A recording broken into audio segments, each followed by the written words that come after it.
Thank you. Indicating the second floor, the first floor plan, and then also an additional view of the restaurant end. Yes. Yes. So 3 pages of that. What number am I on? 6? 6 is going to be the Wilmington wastewater treatment preliminary allocation approval letter that was received. That's from John Lizelle, dated October 13th. And then number 7, I have 2 pages with your original application for wastewater treatment allotment. 8 is the parking drawing. Yep. And 9 is a copy of the warning. And number 10 is the list of abutters with the postage date for the notices that went out. Anything else should have been in there? That covers it. Okay, great. I mean, most of that, we actually, when we applied for that 11th unit, we went through this. Yes, we went through all of it, Yeah. but we didn't have the Right. restaurant. So, all right. So basically, why don't you just tell us in your own words why you're here to see us? I mean, this restaurant has been permitted 2 other times.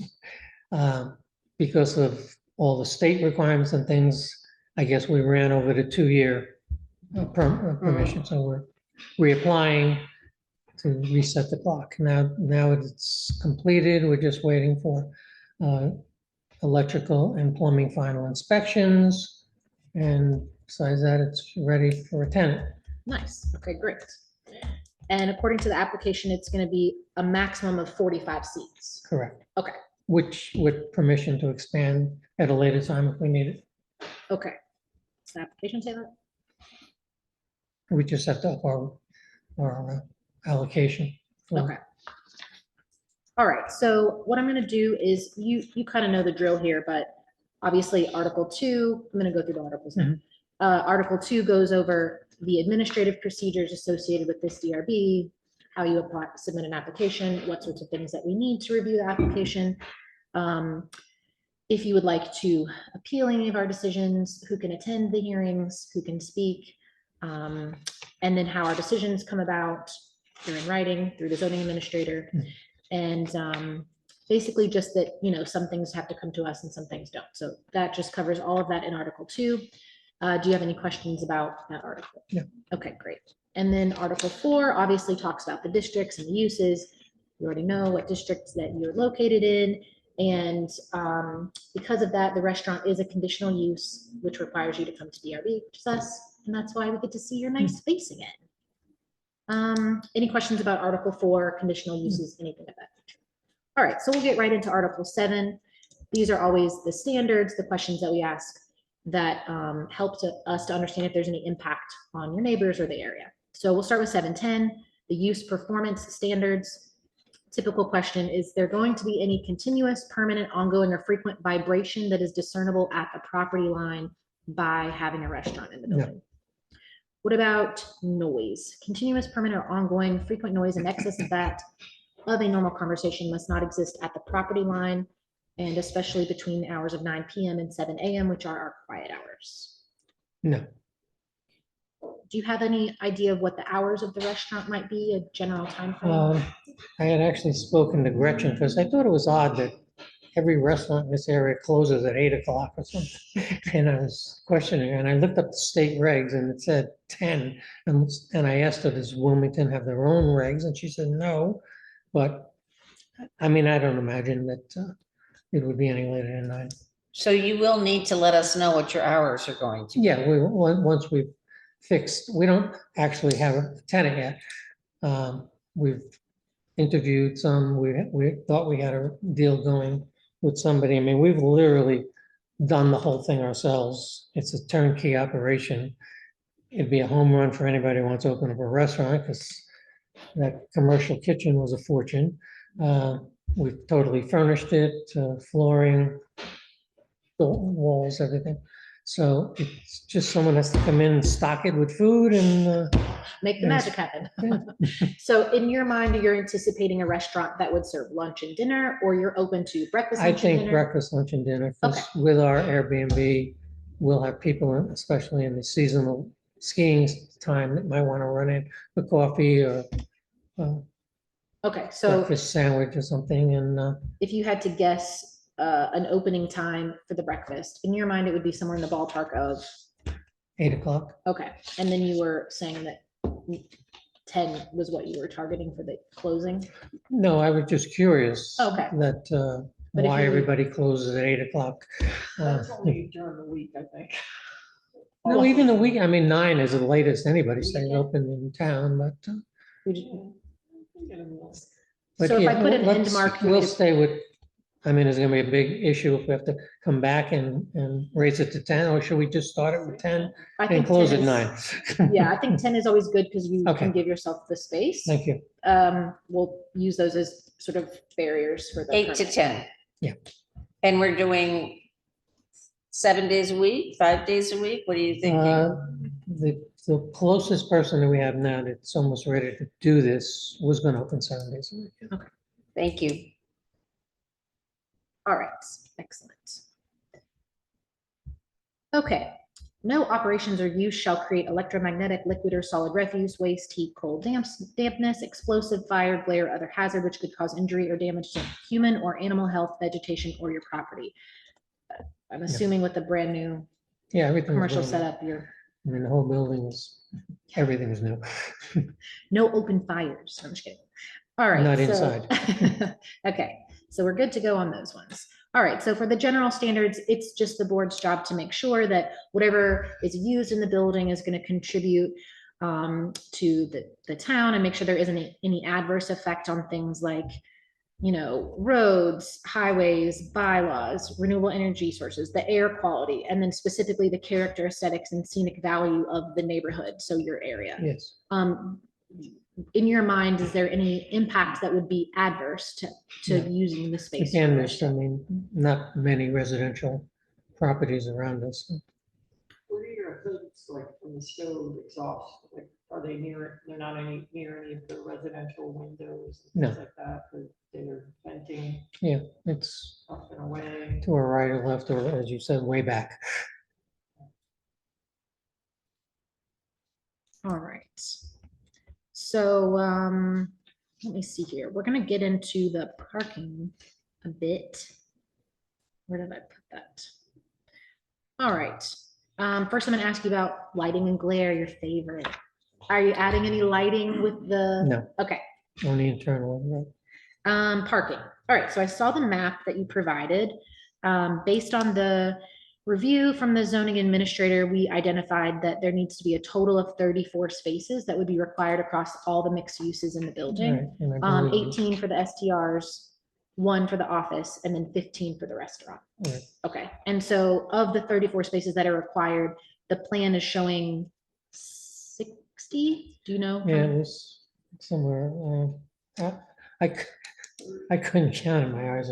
Yeah, it Alex did says count them. total and plan 60 is what's handwritten onto the Yeah, document. that's what, behind the building, front of the building. Okay, The parking lot we built, the other side. yeah. 14, 29, and 25, and then 2 ADA. Here, is there also 2 here? How many ADA spots do you have? How many what? ADA, One Handicap. unit. 1.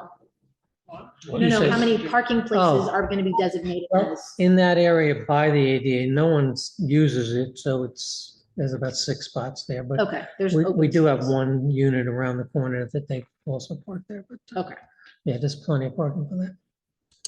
all right, And Okay. really haven't had any handicapped people come in. yeah. And people who are using coming into the restaurant, they would park, when I'm looking at the map, where would be the place they would be directed to park? The new park, that big new parking lot that we put down on the end, Okay, the one that's the closest to the food market. flea market, correct? And they'll have a space to walk from that area to the restaurant that's Yes. safe or delineated or somehow not. Yeah, there's a road that comes up and they would be closer to the building walking up. Okay. All right. Let's see here. Any other questions about parking for that? I have none. Diane? No, so the 2 designated ADA near the restaurant, that would be, That would be right outside there, that unit, yeah. All right, so then we're gonna look at wastewater and potable water. The letter that you've received from the town is the preliminary approval. Mhm. And I just was gonna verify the letter really quickly, says that it was for the 45 seats. Right, we've Um, already got it for the building, for the You already have it for residential. the, right. Yeah. Okay, great. So that is, good there. There Although we wasn't- haven't been able to use that either. We're basically using well water now. All right. Sorry, I'm just getting my. And then there was already, you guys have a well? Yeah. Yeah, so that's fine. Yeah, I don't have any other questions about that. With the letter, everything seems pretty clear. Mhm. The Allocation was preliminarily approved. Okay, so we've covered hours, we covered parking, conditional use. Any other questions that we have about the restaurant use? The only question I have is you currently have a banner out in front and you do not have a permit for that. No, I had gone through this with Alex. I mean, when I talked to Jessica, she said you could have one up for 29 days, then it has to come down. And when we thought our deal for the restaurant, it went up when they left after the Columbus Day weekend, but I'm here now, so I'm gonna take it down tomorrow. So Alex will be coming out to look at that. It's the rentals banner that Yeah, we'll take that down tomorrow. he's going to look at that because you don't have a permit for it. Right. Well, So- as I said, when I spoken to Jessica, she said you could put a sign up as long as you don't keep it up more than 29 contiguous days. So maybe I misunderstood that, but Just to clarify, so there are allowed banners in the town of Wilmington. They have to be less than 6 square feet right, in yeah, total area, Yeah. and they can only, it's actually 23 days they can be up, Okay. and it can be placed twice a year. But yes, I'll go out and verify this. okay. Thank you. Unless you have any questions for us, No, I don't have any additional. So whatever signage you're going to do for the restaurant, you'll talk with Alex about that. well, we already have the sign permit in for the sign that we're having, and basically one strip is gonna say restaurant. And I can show you. This is a rough. He has a separate application in for a freestanding sign. Okay, associated. so that's something that you can handle, though. We Yes. don't need to see it. That's correct. Thank you. Great. Did you want to see it or? It's between you and Alex. Okay. Thank you. We'll let the two of you handle that. Right. All right. Awesome. Well, thank you for your time. That's I it. have no other questions. Anyone else? No. No? Well, thank you so much. Thank you for coming in. I'm gonna close the hearing. Okay. And hopefully everything will be up and going for you. Okay, and so far it looks the friend hasn't come back. We're all gonna cross our That's fingers good news. for that as well. All right, thanks. Thank you. Forward Thank to you. your opening. So I'm going to open the hearing on find it. I know, right? Application 2025-171. It is 20 Kidner Lane. And Joshua Lopez, are you right there? Yes, I'm here. Thank you Good so much. evening. Sure. So your proposal is a conditional use request for approval of short-term rental of an existing 5-bedroom house in the commercial residential district. We will be looking at applicable code sections, Article 2, Section 221, 222, 223, 224, 226, 227, 271, 272. Article 4, Section 420, 440, 450E. Article 7, Section 710, 720, 721, 722, 730, A, D, and H. To the board, are there any conflicts of interest or ex parte conversations? No. Thank you so much. Mr. Lopez, will you please raise your right hand? Do you swear the testimony you provide is the whole truth and nothing but the truth? Yes, I do. Thank you so much. And Crystal is going to be your case manager, Woo-hoo. right? All right, let me get my ducks in a row. And Crystal doesn't have any paperwork with her.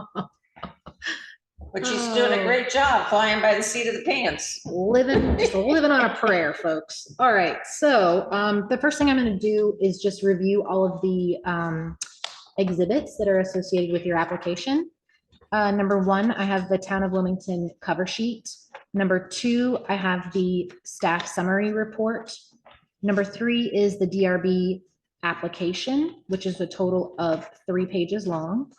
Number four is the short-term rental safety, health, and financial obligation checklist that was completed by you.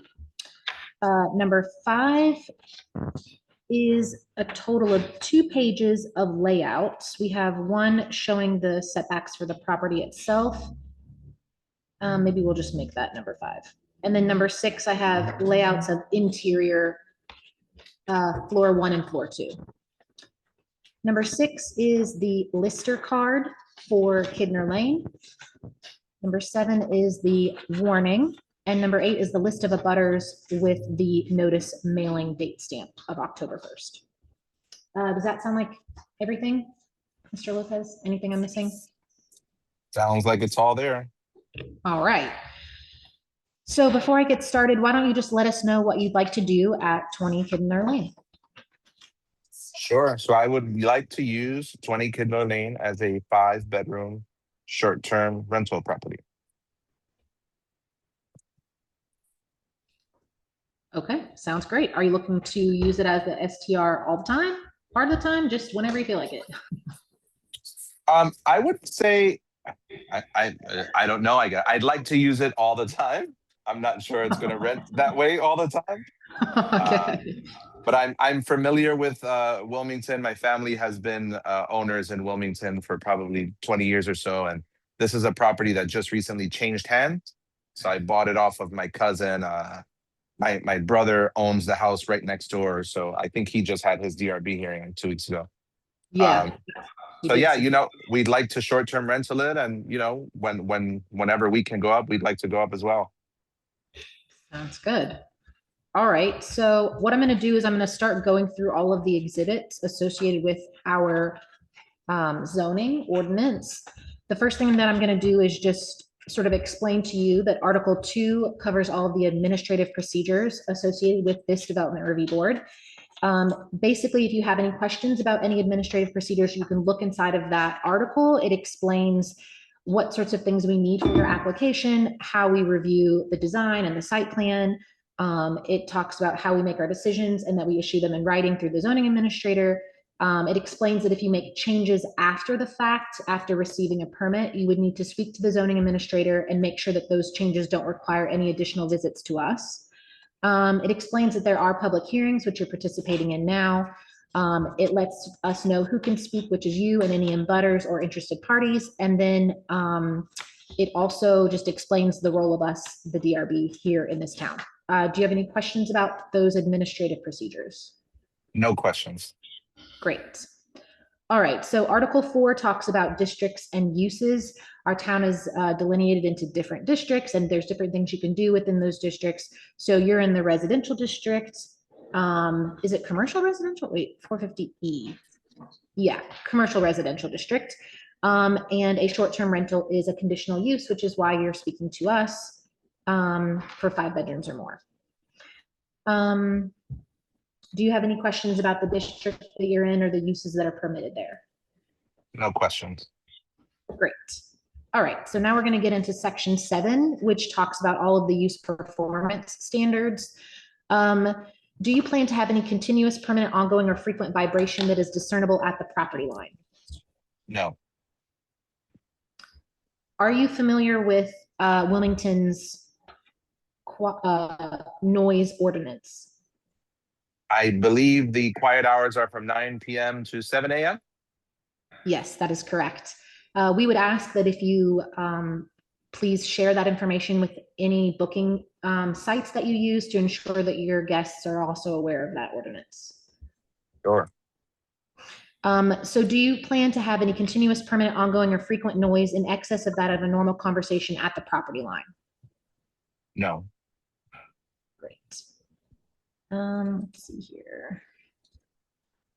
Do you plan to have any electromagnetic, liquid or solid refuse, heat, cold, dampness, explosive fire, glare, or other hazard on the property. No, I do not. Is the drawing that you provided, give me the, I just need to review this, I'm sorry. The layout for the, oh yeah, great. The parking, perfect. All right, so now we're going to look at 721, which are general standards.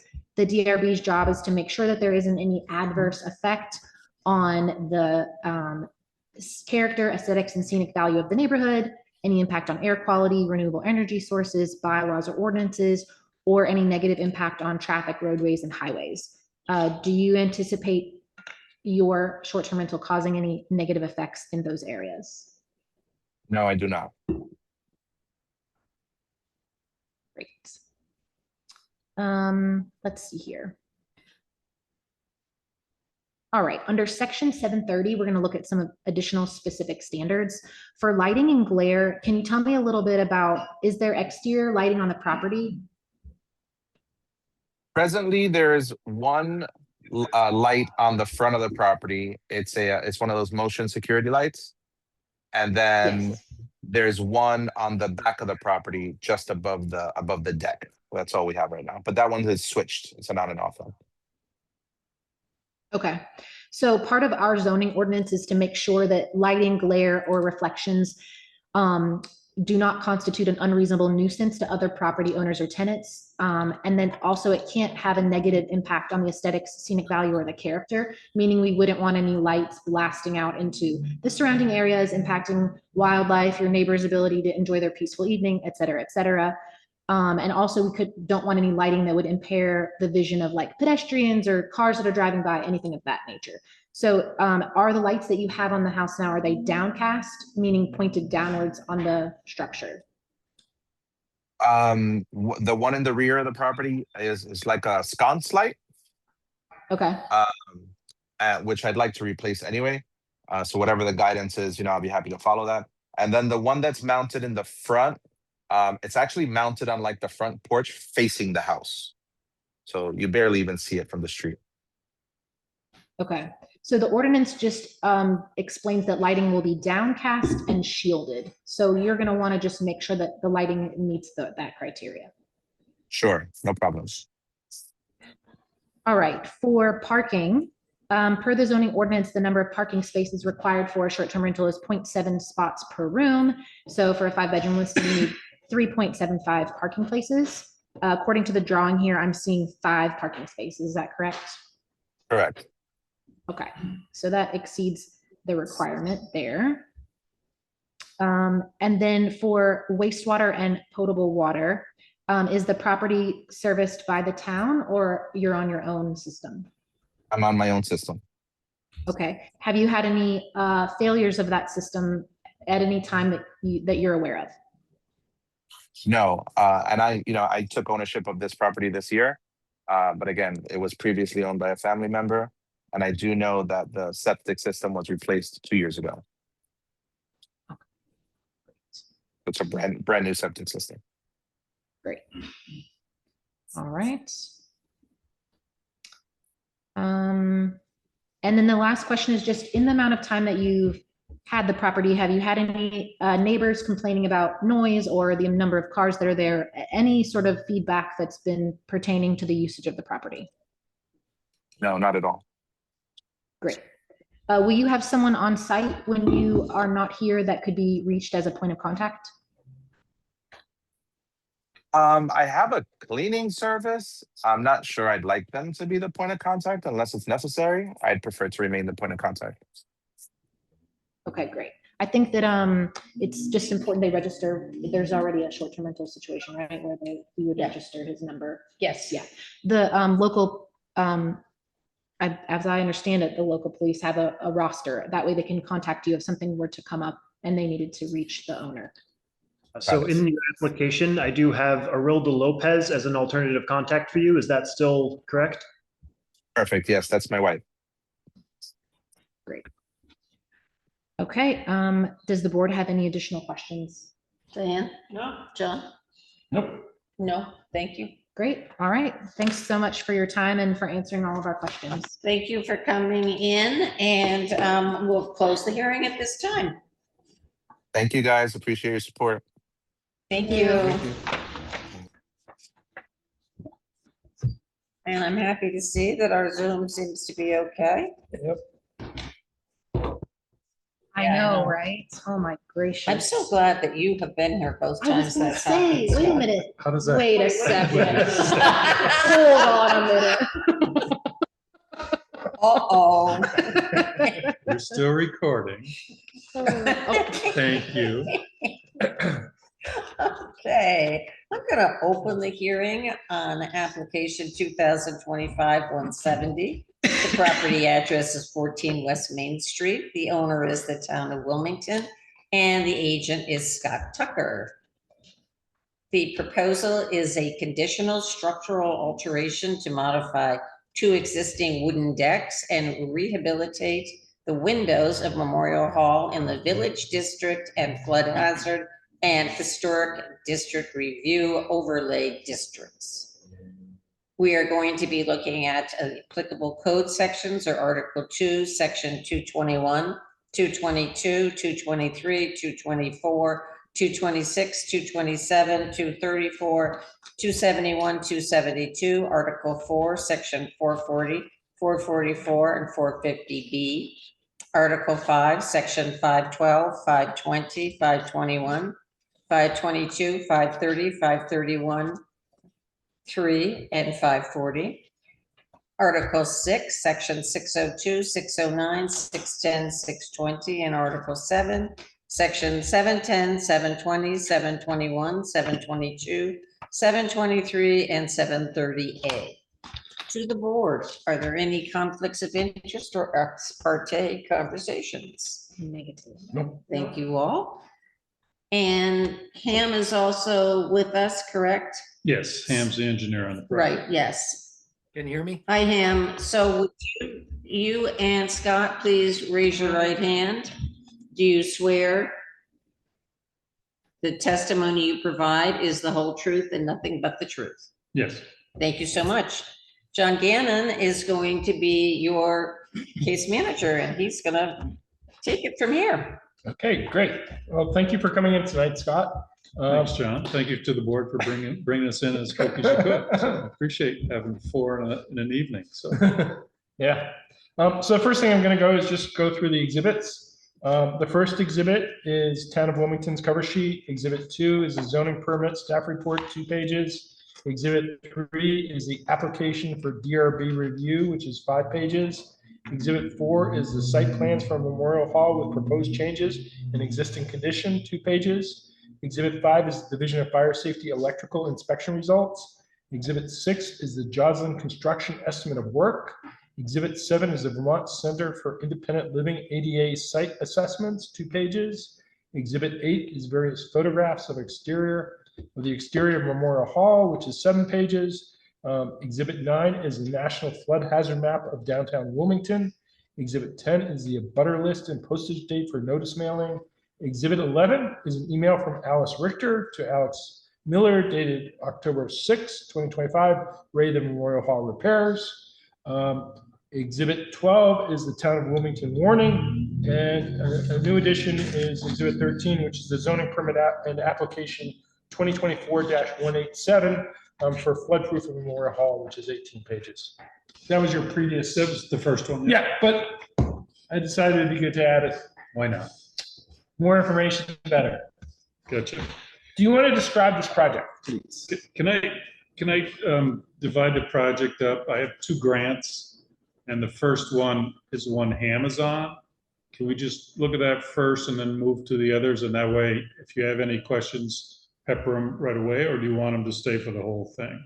What part's he on? Okay, he's on the first one. I'm going to talk about the hazard mitigation grant program, Is that the which deck? which is the utility platform, I'd like to call it. Utility platform. So you're Which is in talking the rear about of the the, which is decks? in the rear of the building. Okay, The decks. No, just No. one, just the One one. deck. just one. So the hazard mitigation grant program has to do with floodproofing the building. and that is the basement. Initially, all that work was expected to take place inside, with the exception of the outside electrical unit. So I'm going to give you an overview of this, and then I'll ask Ham to clarify anything that I've messed up, or any questions that you specifically have about the engineering aspect of that, if that's okay. Sure. So details to add the decking or utility platform. This is in the rear, the southeast side, which is the corner of the building along Crafts Inn parking lot. This is a change order to our initial project. The purpose for this change is to access the new utility meter for service, which is on the exterior, and it's up relatively high. And to accommodate fire exits from this area of the building, both upstairs and downstairs.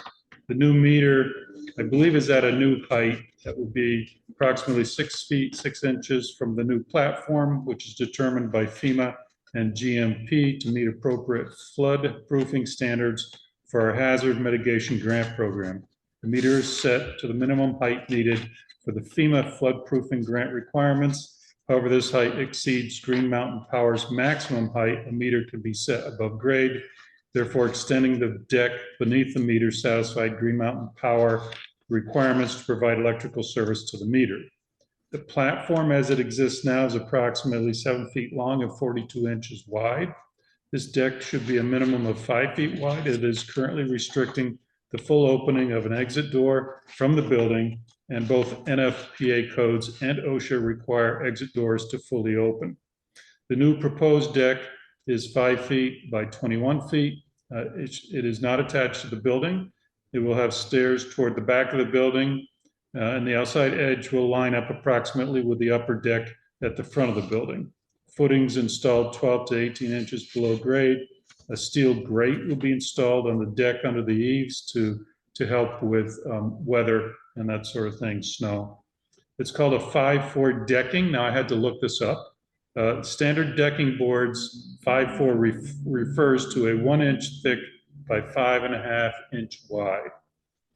It continues from a steel grate. Hand railings will be installed with pressure treated balusters to match the upper deck, and removal of siding to seal the bottom sill and framing bottoms. On October the 6th, Monument Electric reported they were 90% complete, and that the state electrical inspector was on site in the morning, and essentially we're good to go once GMP will energize, and GMP will energize once the deck is built.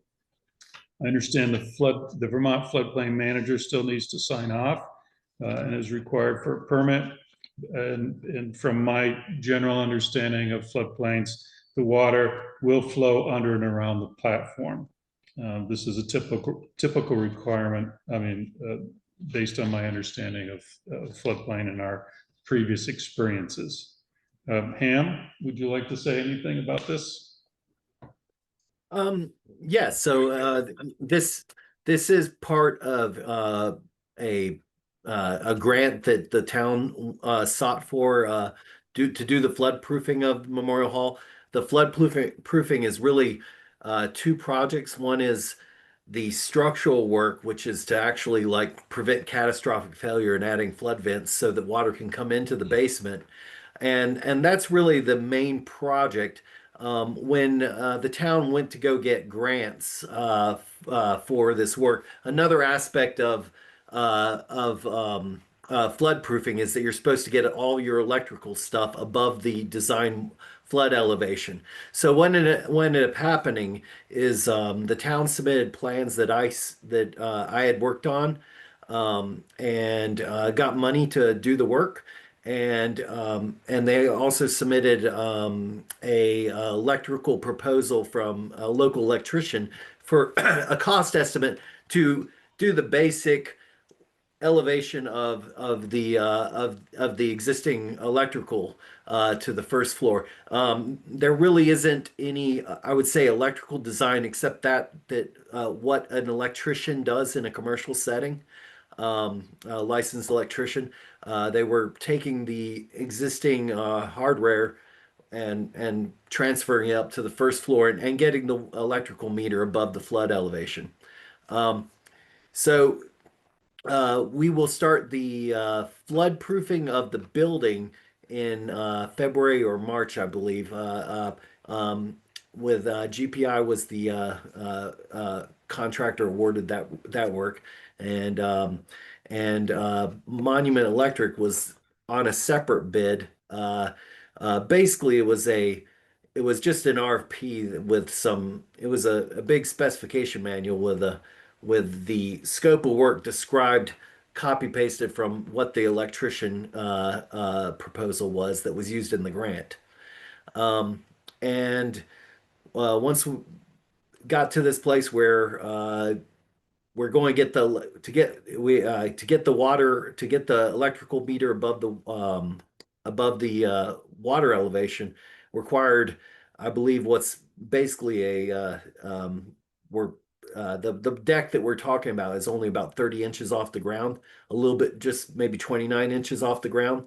And but it allows Green Mountain Power to have hands-on access to the device. They have a limit to what they'll let you how high that you can stick a electrical meter, even though they don't actually read them. They, do drive-bys, and I'm sure that they'll do that even more often. But they do have that policy, and that's what we're here to do. We're combining it because the deck that is the exit deck for the that's right there is an exit deck for the existing building. It's not up to code as far as like the egress goes, so we're having to make it a little bit wider so that the door can fully open,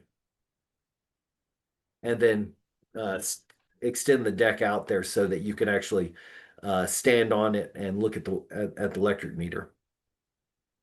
Okay, so if we look at some pictures that might help the board understand this project. So there's two pictures in particular that are probably good to look at. One is of the eastern side of the building, which I believe shows the backstage door and the electric meter.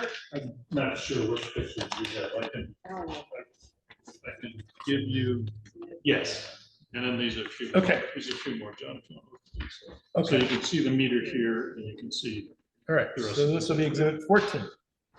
So my understanding is the meter that we're seeing on the eastern side of the building is the new meter. Is that correct, Yes. Scott? Pam? Yeah. Yeah, yeah. Yes, east side, yes. Okay, good. And so the decking is going to extend to the edge of the eastern side of the building so that people can, access the new meter? Yes. Yeah, it'll basically hold the same elevation as the door threshold. We'll come across, Okay, so it's going to be and then 29 inches above ground. Mm-hmm. Okay, so some of the I'm going to sort of skip ahead with some. So how is the platform or the deck going to be secured to the ground? How is it anchored? Yeah, how is it anchored? It has to be anchored. It will be attached to the existing rails, to the existing fire escape. They will build it into that. But other than that, it's going to be about a foot or so into the ground. I believe 18 inches or so with The footings with are these 12 to little 18 inches. Yeah. Yeah, I think one of the documents said it was going to be what,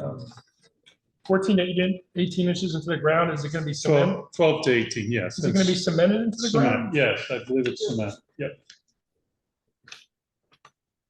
Right hand cement, right? Yes, it'll get I'm sure it'll be put on some precast posts, but on a precast setting, but it'll be backfilled with cement on top of that. Okay, and it's detached from the Memorial Hall. That's I believe in the documentation. Yes, So that it could be removed if there's going to be work done on the yes, siding. and there will be work done on the siding, yes, John.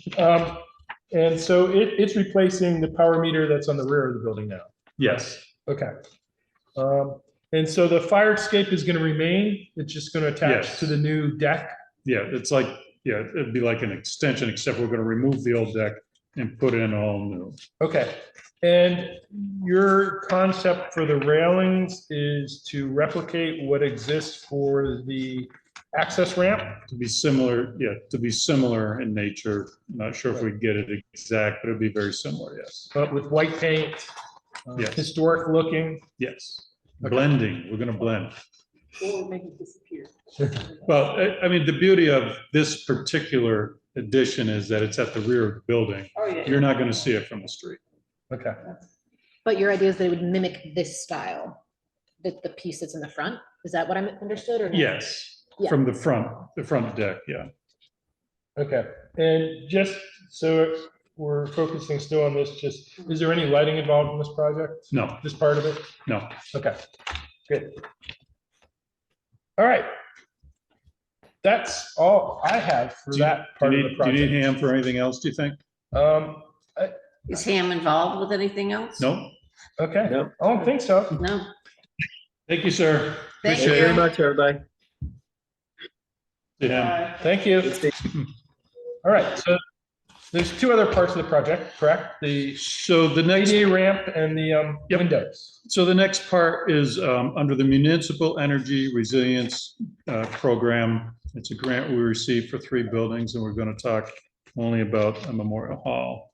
So in addition to energy resilience, 20% of the grant has to be spent on ADA upgrades. And so the proposed ADA ramp on the front of the building will be freestanding. We expect it to be a reversible structure designed to meet current ADA accessibility standards while maintaining compatibility with the historic character of Memorial Hall, constructed out of natural tone cedar or composite materials with white painted trim to match existing details. The ramp will provide safe, barrier-free access without altering or damaging the original fabric of the 1902 building. Currently, the ramp is about 30 feet long by 5 feet wide, but we will need to meet all the ADA standards, which I sent to you, and adding a turn and a roughly about 22 feet to the walkway. And you have a picture of how it looks today. I did a little research because Alex was asking a little bit more information. We went out to bid hoping we would get an RFP and a proposal, which we did not get. We're having difficulty with bids these days. So what I did is to construct what I think is going to be our bid primarily. And I believe you may have that there as a write-up. So details to reconstruct the ramp on the northeast side corner of the building along Crafts End to meet historical and ADA standards. So the structure of the decking, in my understanding, should be pressure-treated lumber substructure with cedar, or in some cases, we have used black locust around the town. But I think either one of those two should be fine, or composite decking surface. And if obviously if you object to that, then we would stick with the wood. The problem with the wood is you're going to have to put down what do you call it? Non-skid, type of elements on top of that. So cedar decking is the preferred aesthetically. Rough sawn or sanded clear cedar for treads and rails to visually merge with existing cedar clapboards. And of course, a composite decking would be even more low maintenance, an even more low maintenance alternative. However, the way the cedar shakes are on that building, when we go to replace it, if we just put it up naturally, it will blend all together if we don't paint any of the cedar, if we were to use it for the actual ramp. The ADA specialist who we talked to, Mr. Jonke, I believe is how you pronounce the name, felt that we had enough space in order to make the turn. And then basically we're following the sidewalk there. I think you can see the sidewalk in the pictures there. railings, painted wood or steel. So Wood just so top- I understand, because that was a part that slightly confused me. So you're making the turn to the front of the building, correct? Is that how We're it's, gonna follow the building, yes, Yeah. essentially. so it's But gonna be there's a basic, sidewalk there, so we try to follow that. okay, so is it basically an L shape? Yep. Okay, Yeah, but there's a 5-foot platform for turning, right, is essentially how it works. okay, And the current ramp is not ADA with the proper rises. Okay. So essentially, we're gonna try to meet all the historical, we want it to melt with the building if that is possible, because ADA ramps were not as a historical piece. It's an addition to it. right. It's today's invention, I guess. So we want to, I mean, everything that we'll do is to make the ramp appear as though it belongs to the site. So you said it's not going to be attached to the building? This is the terminology that I received, and of course, remember, I don't have a contractor yet, so I can't give you all the detail, I think, but from a reasonable standpoint, it is considered reversible. Now, what that means is, I believe it's screwed in, you could screw it out, and you can unscrew it and then take it out if you had to for some reason. So how's it anchored? I believe with bolts. No, anchored into the ground. Into the ground, it would Is probably. it anchored into the It's ground? currently, the method in which it would be anchored is the same as what's there now, I would believe. I don't know if we can use the exact form that's there now. Okay. But if you look at it, it goes all the way to the ground. I just don't know specifically. So I would suggest, because this is not just important to the DRB, but probably also important to the state, is to look at section 608 and section 609 of Article 6 about the flood hazard requirements for a project like this. We've had, Because that's the issue is what A&R says will be probably some of the guidance that we follow.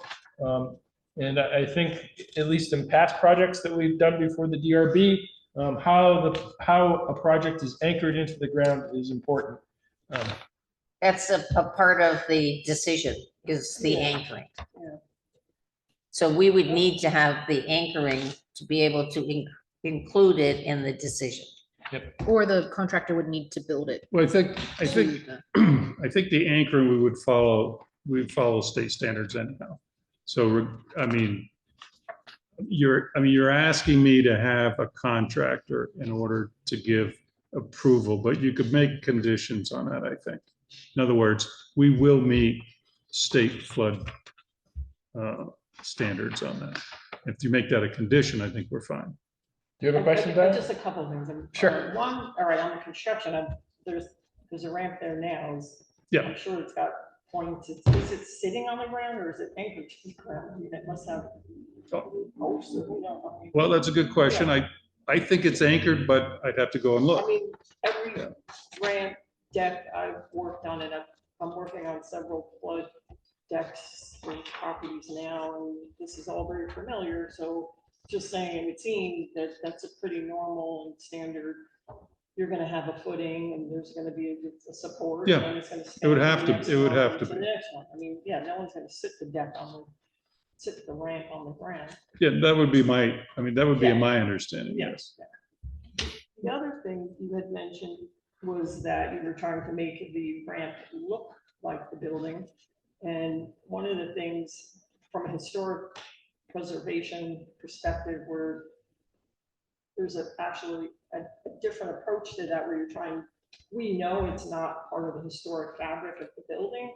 And the thing to do in many cases is to make that obvious, like you're not trying to make it look historic, because we know it isn't, and that you would use materials So my first proposal was, to make it disappear. my first proposal was Yeah, that our ADA specialist yeah, suggested a metal yes, ramp yeah, that would be easier to maintain yeah.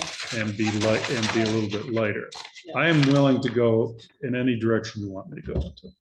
And the reason I say that, because I do this a lot, I've come across this a lot, and I've had to go to SHPO with many projects like this, and usually the feedback is, they prefer to see something that, like the metal, literally it becomes almost transparent. You can see right through it. It's not an obstruction. It doesn't detract from the historic building. It's not trying to be a historic ramp. It's not, it's a modern thing that we're adding to a building. So you're not trying to blend it into the historic fabric. So to me, like trying to use materials like the cedar, even though it's, sympathetic to the project, I don't see it as necessary.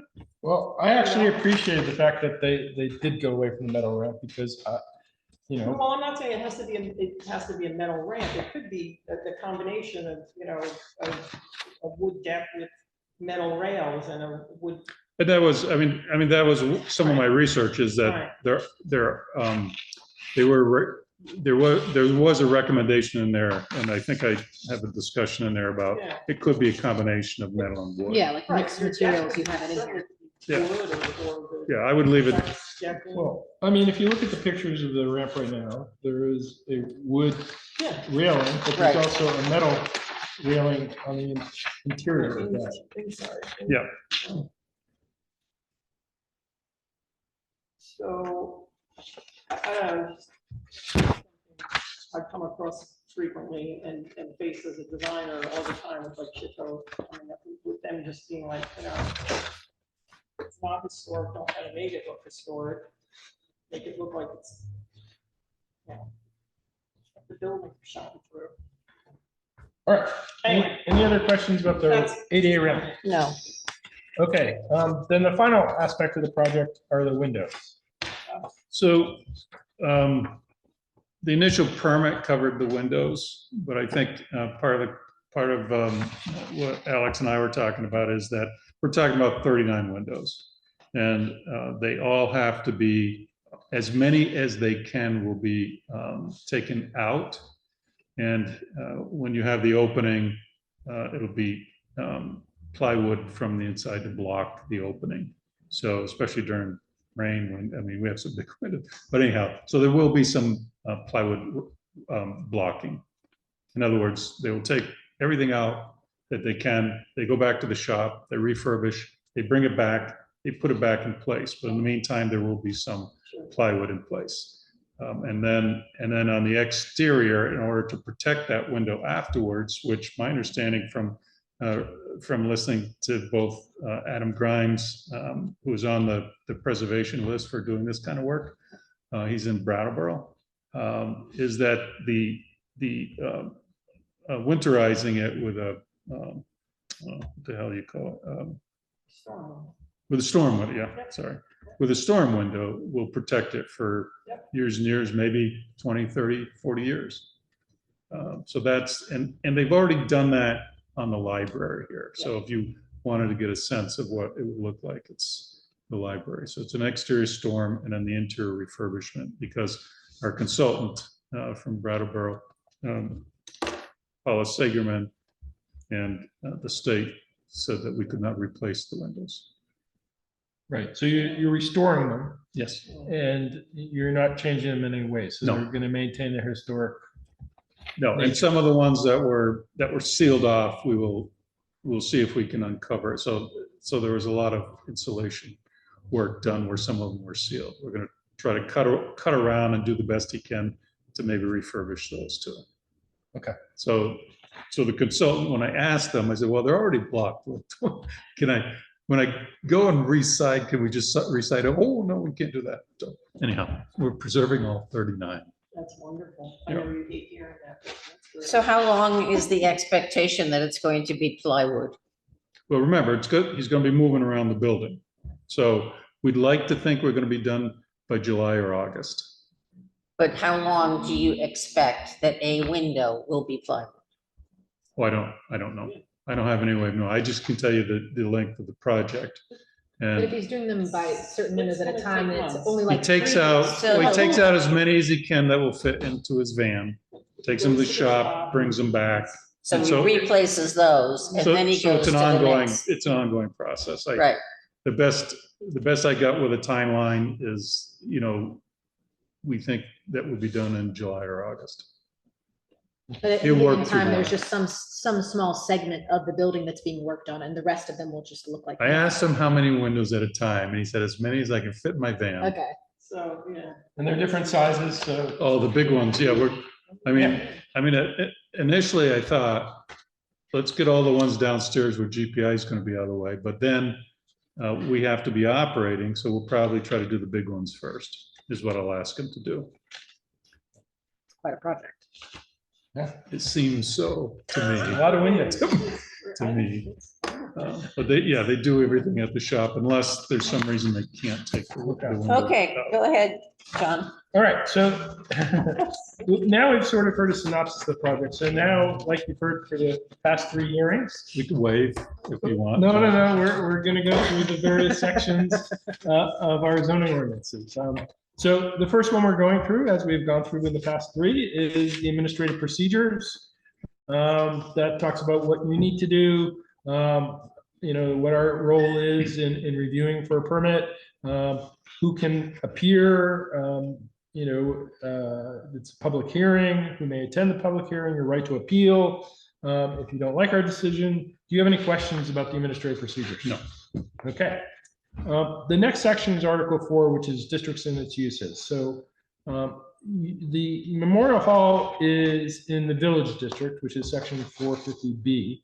The property is identified on the tax map parcel as number 20-20-085. The primary use is currently as an entertainment cultural facility, and we're not planning to change that use, are we? No, Okay.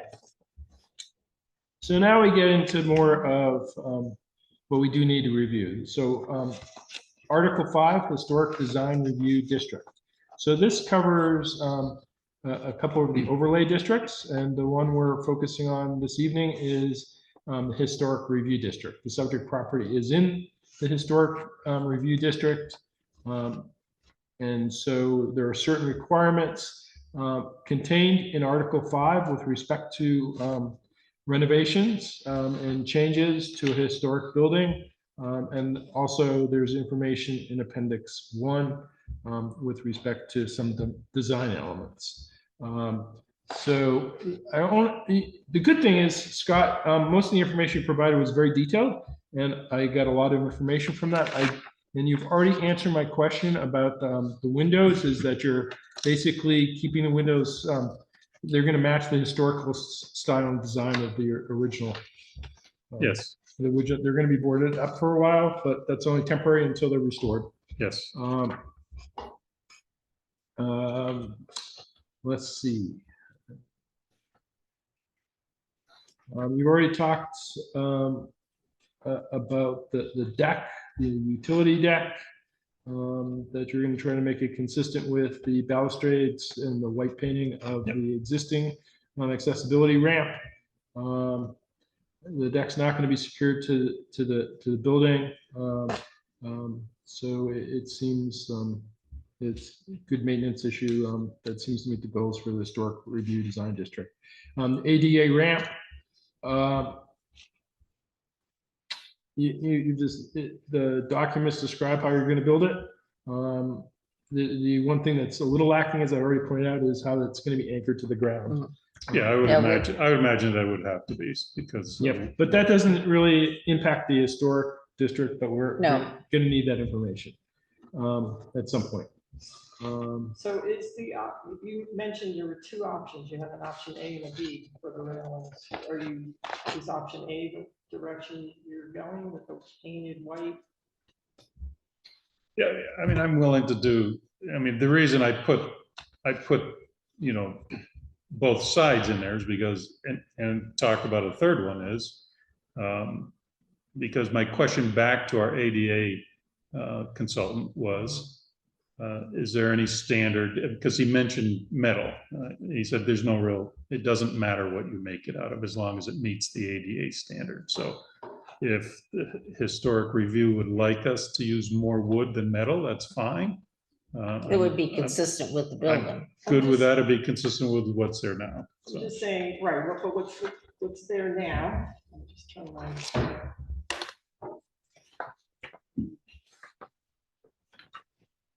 Okay, But no, making a point. So that's what's there now, right? Mhm. And Right. it's a big white ramp that's going across this beautiful cedar historic building. And so what Scott was saying is that he's got an option A, which sort of mimics this, or B, which would, you could do, a combination of a wood deck with metal painted rails and a wood top Yeah. if you want, but this would literally all disappear. You would not be looking at a big white ramp going up You'd the side of have, the. you'd have historic maybe building. like black Yeah, black black. slats there. You could do. Balusters. And then this doesn't need to be. Balusters. Balusters. balusters. And this wouldn't need to be, emphasized either, that big white trim piece going up the side of the building. That could be cedar. I mean, that could be cedar. That could be cedar, and Yeah. if you wanted to do the, I mean, actually the white, so actually the white could be cedar, I think, too. yeah, The balusters could be cedar, so it could be all wood. It would just age with the building is what my right. hope would be. I mean, to me, the white trim, I would love to move away from. Yeah. just on a- I mean, I think aging with the building makes sense Yeah. in my Yeah. mind. Doesn't, to me, it's speaking louder than the rest. But can't go wrong. Okay, Yeah, I'm Yeah, I good mean. with that. That's fine. so the next article is Article 6, which is the flood hazard district. The Memorial Hall is within the special flood hazard area. We've gotten some information with respect to how the deck, the utility deck and the ADA ramp are going to be anchored. I think the state may require more information than you have provided tonight. That's fine. But we'll see what A&R comes back with respect to those things. But if you do find a contractor in the near future that can give you more detailed information, again, I'd look at section 608 and 609 of Article 6 just to give you guidance about what we're supposed to see. Yeah, no, I see 609. I've got 609, 610. Yeah, 608 too. 608 sort of lists the parts of what we're supposed to see in an application.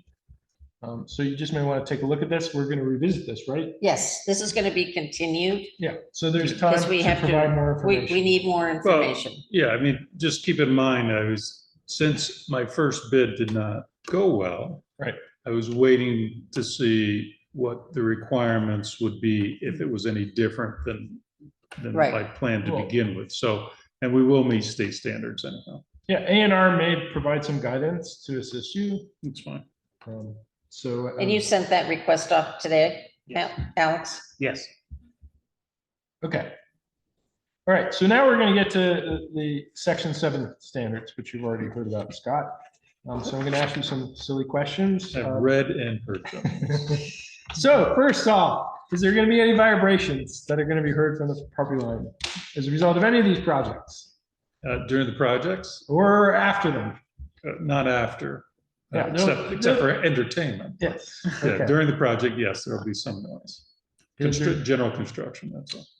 Beyond the entertainment, is there going to be any permanent, ongoing, or frequent noise in excess of a normal conversation that'll exist at the property line? No. Okay.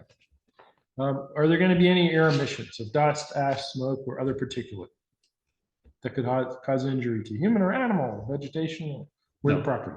No. Okay. Are there going to be any electromagnetic, liquid, or solid refuse or waste, heat, cold, dampness, explosive, fire, glare, or other hazard which would cause injury to or damage to humans, animals, or vegetation or the property? No. Good. All right, so now I'm just going to briefly go through the section 721 general standards. This is going to impact education facilities, the municipality. It's going to actually benefit the municipality and the community by improving Memorial Hall. Yes. There's no impact on traffic or roads. No. There was just the one Comment, comment yes. from the from- abutter. Alice But I Richter. don't know what the comment was. So she is was concerned about a couple of things. Yeah. She is concerned about the right of way that they have for their. We shouldn't be encroaching on that. No, Okay. I knew that. That's why that it's gonna essentially run the same path as what is there. We're not extending it. Good. And she doesn't want you to use her dumpster. Oh, I won't use her dumpster, but I was waiting. I knew she would get an opportunity. I knew she would get an opportunity, and I have sent her an initial letter indicating that we were doing work on the building several months ago. Yep. Asked her if she wanted to contact me, that sort of thing. And so I will follow up with another letter and probably try to get her on the phone to talk with her about sharing space over there, since we don't have any space. It's all belongs to the Crafts Inn when we start construction, so. Okay. I think her primary concern was just that any of the construction that would take place, that that driveway is the only access for the guests. No, I know, I mean, we Yeah, have to. that was keep- her only. Yeah, we have to make sure that, right now, we're trying to site the dumpster. And this is mainly for the initial permit that we got, which most of the work, all of that work will be interior. We'll end up having to take out some concrete and replacing concrete and that sort of thing in order to adhere the building. So right now, it just sits on the basement. So we're actually, I don't know how you call it. We're going to nail Securing it. it. We're going to secure. We're going to Yeah. nail it to the. But it's a big project. So the project will go from February to the end of March. So the final section of Article 7 we need to cover is Section 730A, which is lighting and glare. All exterior lighting in a historic design review district shall be in keeping with the historic character of the commercial area of the village. All exterior lighting should be shielded and downcast. Based on the testimony you already gave, there's no lighting with respect to the utility decking. No, Is there any new lighting with respect to the 8A ramp? no, And I don't assume there's any lighting with respect to the windows. no. There you go. You had something in mind? No, I don't. I just thought you give me the right answer, Scott. No, no. Well, it'd be interesting if you actually lit up all the windows, but We'll leave that. for no, that's all right. We don't need to do that. beautification. All right. Does anybody on the board have any questions about any of these various projects? So we have choices. We can continue to our next meeting, which would be November 3rd. My concern with that is, what if we don't have a response from A&R? Well, it's a continuation, so I think we could continue again. I mean, we can continue again, or we can continue until we have a response from A&R and then set So the it's a- date. It's a challenge because they've changed about a year ago from John Right. Broker Campbell. And I had another project that took me a long time to find somebody to answer me. Once they answered, it was satisfactory, but we're hoping, Alex is making new friends, so we're hoping that we'll get a prompt response. So, So What do we have on the agenda for the 3rd? right now, we have two cases. One of them is the Matterhorn, Okay. and I don't remember what the other one is. I was, I don't know, LLC. Oh, that's right. A food truck. A food truck at, At the front. I can't so the believe his market on- LLC is, Dave Petrie's yes, Market. right. Oh, yes, Oh, called yeah. I don't know. I don't know, is his LLC. That's an amazing. I mean, they are coming down, what did I tell you, this week, right? They're coming down, but a different name of a person. And so potentially, maybe I can get them to visit the building. Is it Ned Swanberg or? Ned was responding to me. Oh, He was my number two Oh, after John, and Ned was perfectly fine.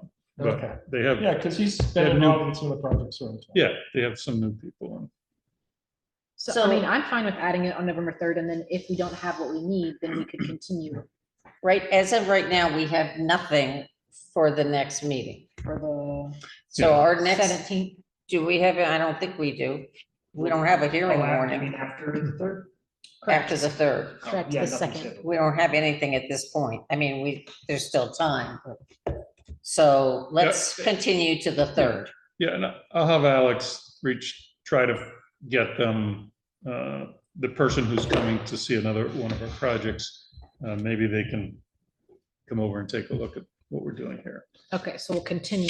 So we'll continue to the 3rd. please. Thank you. And we'll be gracious and put you first on the agenda. Well, it's up to you. Well, you probably don't want to sit through.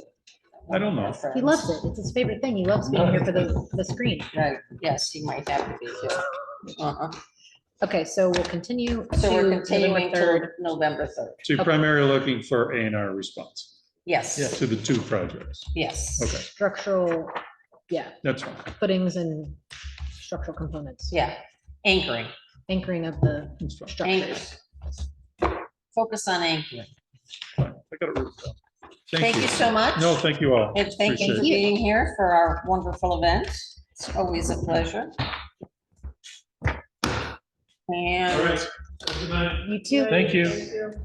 so at this point, I'm not closing that hearing. And I don't have anything for new or old business, so is there a motion to adjourn? I think you just adjourned, right? I don't have any notes that we have to motion. We don't have to. Meeting adjourned at 6:30 by Cheryl. Yep. Excelente. Thank you. And Alex, will you lock us in, please? Thank you. Lock us in. Good night. Merci beaucoup. Okay, do we need to end the recording? Yep. Okay. See what happens when you sit on that end of the table, you get automatically falling forward. I couldn't react. I was like, wait, what's going on? Because my head was this way and I was like. You were looking this way. I was looking this way. Right, yeah.